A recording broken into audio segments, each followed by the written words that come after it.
지금 유펜 패톨로지랑 바이오엔지니어링 디파트먼트에서 지금 교수로 일을 하고 있고, 이제 저는 조금 진단 쪽 연구를 많이 해서 오늘 이제 이야기 해드릴 거는 싱글 바이오마커 프로파일링 쪽으로 이야기를 해드리겠습니다. 그래서 아까 소개시켜 주신 것처럼 저는 이제 라이스에서 바이오엔지니어링 전공을 하고 유펜에서 이제 바이오엔지니어링으로 PhD를 했는데 거기서는 제가 진단 쪽으로 메디컬 다이그노스틱으로 연구를 했는데 저는 이제 췌장암 조기 연구나 아니면 트라우마틱 브레인 인주리를 모니터링 할 수 있는 그런 시스템을 좀 개발을 했고요. 이제 박사 끝나고는 3개월간 이제 회사에서 인턴을 하면서 이제 인더스트리랑 아카데미아에서 어떻게 다른 연구가 진행이 되고 있는지 그런 차이를 좀 알고 싶어서 회사에서 잠깐 인턴을 했고 그 후로는 이제 보스턴에 가서 포스닥을 하면서 제 박사랑 했던 거랑은 조금 다른 쪽의 엑스퍼티스를 쌓으면서 그 두 개를 컴플리먼트 시켜서 이제 제 연구를 하는 그런 방향으로 진행을 했습니다. 그래서 이제 제가 제일 관심이 있어 하는 거는 다이그노스틱인데 제가 봤을 때는 이제 다이그노스틱 자체가 디지즈랑 그 테라피 옵션을 이제 브리지를 해줄 수 있는 그런 갭 브리징 시스템이라고 생각을 해서 이 다이그노스틱을 좀 잘 해결을 하면 환자들이 자신한테 맞는 좋은 테라피를 받을 수 있지 않을까 그런 생각에 되게 패시네이트 돼가지고 연구를 시작하게 됐습니다. 그래서 제가 이제 박사랑 포닥 때 이제 개인했던 엑스퍼티스들은 마이크로 패브리케이션 쪽으로 좀 일을 많이 해서 디바이스 같은 거를 많이 패브리케이트를 했고 거기에 이제 바이오인포메틱스나 좀 심플 머신러닝 같은 거를 쓰면서 이제 제가 만든 디바이스에서 데이터를 익스트랙트 했을 때 그걸 어떻게 잘 분석을 해서 내가 보고 싶은 시그니처 같은 거를 찾을 수 있는지에 대해서 좀 연구를 많이 했고요. 그리고 이제 포닥에 가서는 케미스트리나 이뮤놀로지 아니면 이제 뭐 모레큘러 바이올로지 쪽으로 조금 더 넓혀서 내가 디바이스만을 만들 수 있는 사람이 아니라 어떻게 보면 모레큘러 프로브나 모레큘러 툴 같은 거를 만들 수 있는 사람이 돼서 그 두 개를 컴바인 시켜서 다이그노스틱 툴을 만들면은 되게 파워풀한 툴을 만들 수 있지 않을까 해서 그런 식으로 트레이닝을 받았습니다. 그래서 제가 사실 그 사이언티픽 워드 같은 게 좀 영어가 훨씬 편해서 우선은 그 발표 자체는 영어로 하고 이따가 끝나고 질의응답은 또 한국말로 좀 더 편하게 이야기를 하겠습니다. So the current lab that I'm having right now at Penn is to develop next generation tools for medical diagnostics. And there I'm trying to develop the technologies by combining bioengineering, molecular bio, and chemistry tools to address different scientific challenges that we have in clinics and for patients. So there are multiple tools that we have been developing to solve different challenges. And among different applications, we always aim for 3 different features to develop technologies. The first one is high throughput, because whenever you're looking for biomarkers, they're pretty rare. So you have to process a lot of sample volume. So it's really efficient to have high throughput device. And also ultra high sensitivity is important because all the biomarkers that you're looking for are pretty rare and they're not that different from the background. And also, rather than being interested in one specific gene or one specific biomarker, we're interested in multiplexing because we want to extract as much as data possible and try to combine the information to come up with one really robust signature that can be applied to different patients by resolving heterogeneity across individuals. So for today's talk, I'll first go over some recent work that I did using liquid biopsy, using EVs, extracellular vesicles, and then I'll just first start with EVs. So EVs are extracellular vesicles that are shed from the cells, including microvesicles that you can see here, and exosomes. Those are really great biomarkers that we can use because compared to cells, you can find these EVs in any biofluids.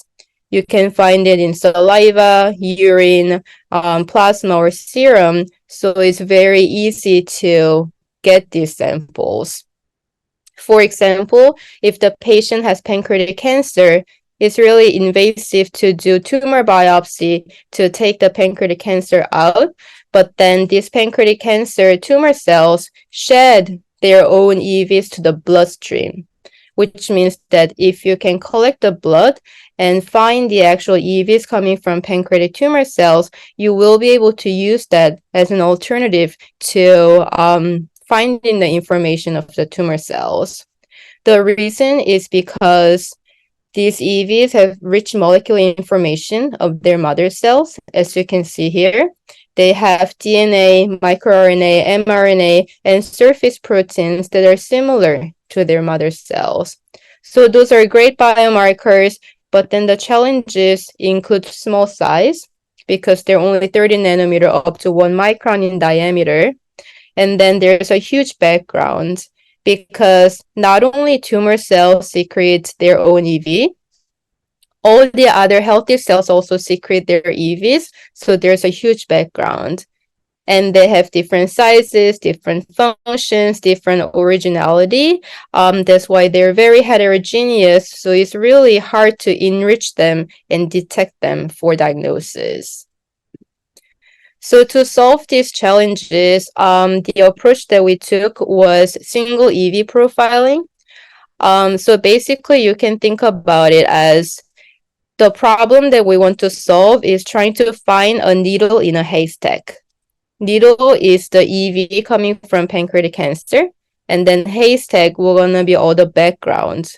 So in order to find the needle, what we can do is we can encapsulate individual needles into a small chamber, and you can only detect the chamber that has needles in there. So that's the approach that we took, which is single EV droplet digital PCR. So there we used the tiny little droplets that we were able to make using microfluidics. And then once you have the EVs inside the droplets that you're interested in, they can perform reaction inside the droplet and then amplify the signal, so then you can get these bright signals and then count them for ultra high sensitive measurement of the EV that you're interested in. But then the problem of this droplet digital PCR is that the readout is through fluorescent imaging, meaning that it's not really high throughput, and also it has limitations to 3-color multiplexing because it's limited by the spectral overlap of different fluorophores for fluorescent imaging. That's why we wanted to solve this issue and scale this up by profiling a lot of EVs and also profiling a lot of markers by applying for sequencing. So brief overview of the single EV droplet digital PCR pipeline. We start with EVs coming from the cells, and then we label the EVs using antibody DNA so that we can target the proteins of interest on the surface of the EVs, but also use this DNA tag that can be used as a template for amplification, but also you can use it as barcode so that you can do multiplexing. Once you label them, you can encapsulate them inside the droplets, and then you do thermal cycling so that you can amplify the signal within the droplet. So we were able to perform multiplexing using different markers. So you can see EGFR EpCAM expression from the same EV, and then using that information, we were able to achieve different double positive, single positive plot that you can usually get using flow cytometry using cells. So here you can identify different subpopulations that you cannot really resolve when you are not looking at single EV analysis. And then we scale that up to sequencing. So here the pipeline is pretty similar to droplet PCR, where you start with EVs, label with antibody DNA, but then this time you encapsulate into droplet along with barcoded bits. So these barcoded bits can identify individual EVs and find their protein molecule expression and be able to link those two relationships. And then we perform the sequencing afterwards. So this is a sequencing protocol that we developed for single EV profiling. So the first step is doing extension in droplets. So you have barcoded bit here with EV barcode, UMI, which is unique molecular identifier, and A that hybridizes to their complementary strand, and then antibody barcode and T7 promoter sequence that is attached to the antibody that labels EV. So basically what it does is that it can tell you which EV the protein is coming from using the EV barcode. And UMI is used to quantify the actual molecules. And antibody barcode here will going to tell you which protein that you're profiling.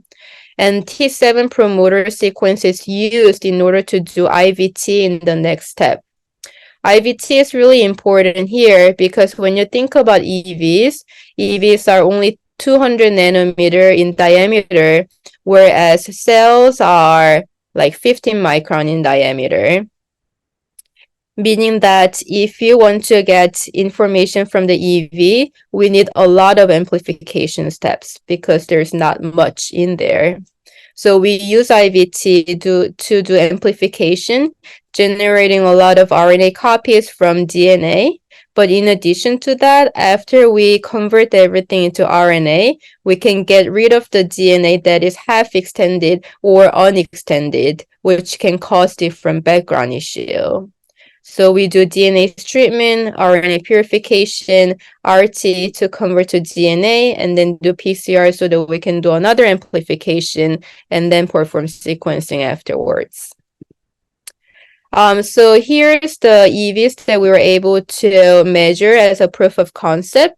So we were able to look at 1100 individual EV using all different markers for the immune cell composition. And using that, we were able to identify all different populations that you cannot usually resolve when you are not doing the single EV analysis. So for future work of this technology, we are trying to find an optimal technology that can be commercializable. So the problem of droplet digital PCR is low throughput and limited multiplex capability. But then sequencing, you can do high throughput, high multiplexing, but it's really expensive. You don't have access to sequencer all the time. So we looked at flow cytometry as a good alternative. So here we are amplifying the signal using rolling circle amplification and then get the readout using flow so that we can still look for 10-20 markers that we're interested in from EV, but also with high throughput and high multiplexing. Another future work that we're doing with this technology is double digital assay. So before we were able to achieve only single digital assay, meaning that you can add individual EV into the droplet for compartmentalization and be able to profile individual EV at a time. But what we realized that is individual EV doesn't have much material inside because they're very, very small. That's why we're thinking, oh, maybe we can even count individual molecules coming from individual EVs.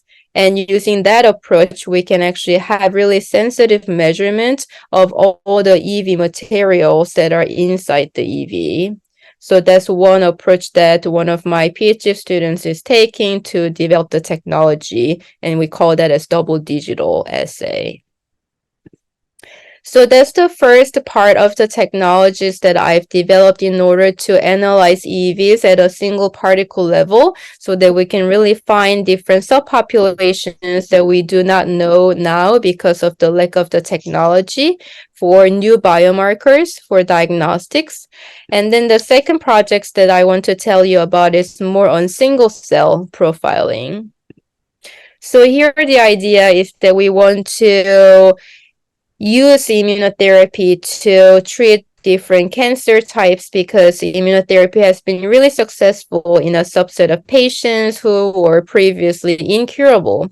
But then they had really good response to new immunotherapies, and we were able to cure some patients who have cancer. But then the problem is that they're always bifurcated outcome. Responders, non-responders, we're not really sure why there are two different populations.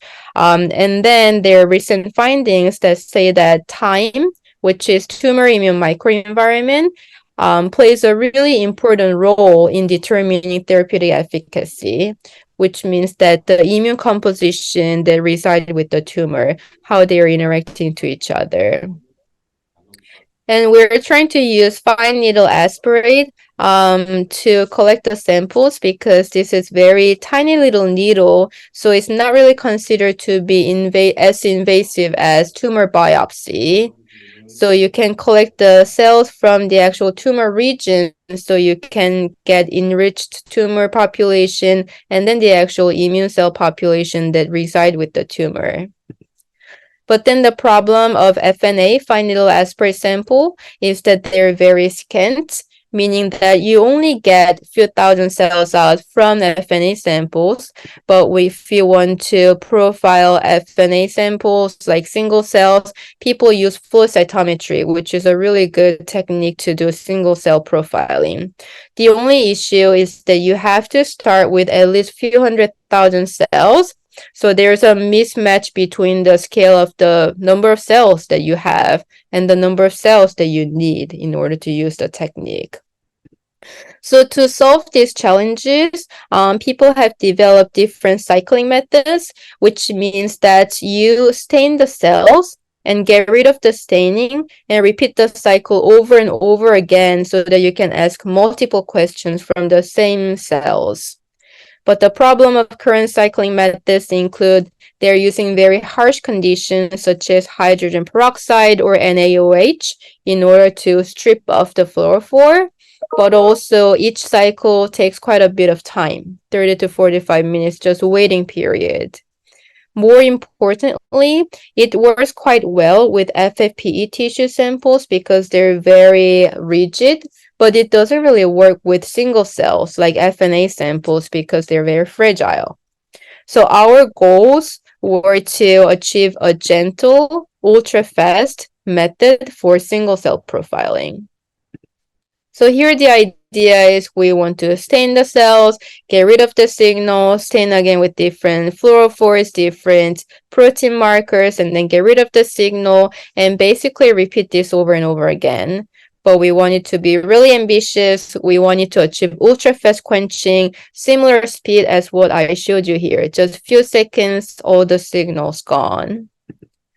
And in order to achieve that, we borrowed a click chemistry tool where the actual methods, the scientists who developed the method won Nobel Prize a year ago in chemistry, which is called TCO-TZ click chemistry. So TCO is transcyclooctene and TZ is tetrazine. And these two can react with extremely high fast kinetics and then make a conjugate.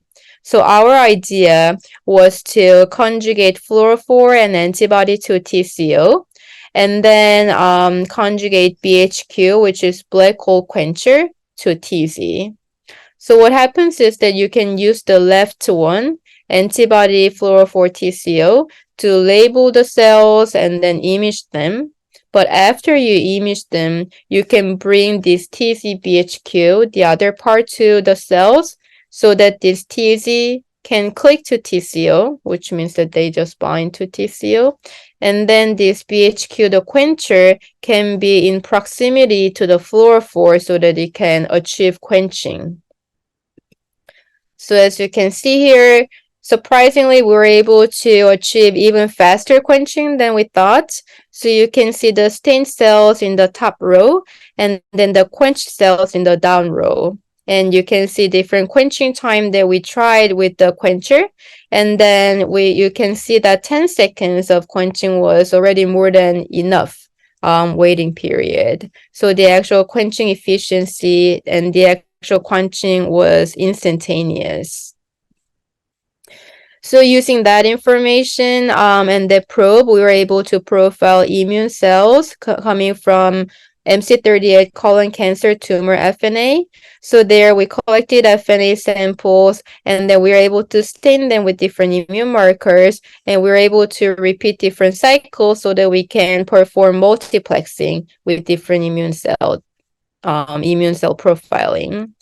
So there we were able to find the intratumoral immune composition. So basically we have a big overview of what kind of immune cells are present with the tumor cells, where that tumor immune microenvironment is really important to be able to predict the response to therapy. So here the idea was we can collect FNA samples during the course of treatment, and we can identify responder immune composition versus non-responder immune composition. And using that, we can be able to predict the therapy before actually undergo the therapy. But also the technology showed really great viability of the cells. So we were thinking we can even apply to live cells, not just fixed cells. So we first tried to look at quenching efficiency of live cells. So you can see that the live cells are beautifully stained and then they can be quenched, and you can see the signal decrease just within 1 minute, also with live cells. And we were able to validate our technology by comparing this to flow cytometry, which is a gold standard to compare to. And we were able to get very good positive correlation between those two technologies. And then we showed that our technology can also achieve 99% cell viability after 5 different cycles. So what flow cytometry can achieve so what our technology can achieve that flow cannot achieve is that we can actually keep track of the same single cells at the same time. Because for flow, when you run it, then you can never keep track of the same single cells. But for our technology, we're doing imaging, so we actually know which cells express which markers. So just to show that we can work with live cells, we showed that we can do live bone marrow profiling coming from PBM, coming from different mice samples. So here we also did multiple cycles, 3 different markers per cycle, and showed that using our technology, we can identify different immune populations coming from live cells. And we also showed that we can apply to live tissue in addition to live cells. So you can see previously stained cells. And then when we play the video, you can see that we can stain the cells in real time using our staining probe. And then when we add the quencher, you can see instantaneous quenching and removal of the signal. And then the basic idea is that we can repeat this over and over so that we can profile multiple markers from the same live cell population. So the obvious and really important application that we wanted to show here is that how we can observe different cellular changes over time. So we chose neutrophil differentiation as an application, where it first starts with immortalized progenitor cells, and when you remove the hormone called beta estradiol, they're going to differentiate into mature neutrophils. And basically right now, in order to know this process, you have to culture cells and then run flow cytometry for different time points, and you cannot recover the same cells. But since we can keep track of the same cells over time, we were able to profile them every 2 days and see how they expand, how they proliferate, and how they change their expression levels at the single cell level. We used the CD45 as a positive control. So you can see that we first started with 7 cells, and then the cells proliferated over time. c-KIT is a progenitor marker. That's why when the differentiation starts after D0, the marker expression disappears. And then CD11B, LY6C, LY6G are neutrophil markers. That's why you see more and more expression as they differentiate into neutrophils. And then the last row is CD F480, which is a negative marker where you don't see any signal. And we were able to compare different marker expression changes over time. Compared to flow cytometry, we were able to get the same trend. But what we can achieve in addition to flow is really look at the same single cells over time. We also applied this technology to in vivo multiplexing. So we made dorsal window chamber from a mouse, and we were able to stain the live tissue from the chamber and be able to do multicolor profiling of all different targets and different markers. So right now, as a future work, one of my students working on organoid monitoring. So here, he was able to show that both fixed and live brain organoids can be stained and quenched and doing the cycle using our probe. And this is really important because brain organoids especially have a lot of different types of brain cells. And also we want to add CAR T cells into the patient brain, patient-derived brain organoids so that we can test the different therapy options and be able to find which therapy option is the best for which patient for more like a personalized and precision medicine.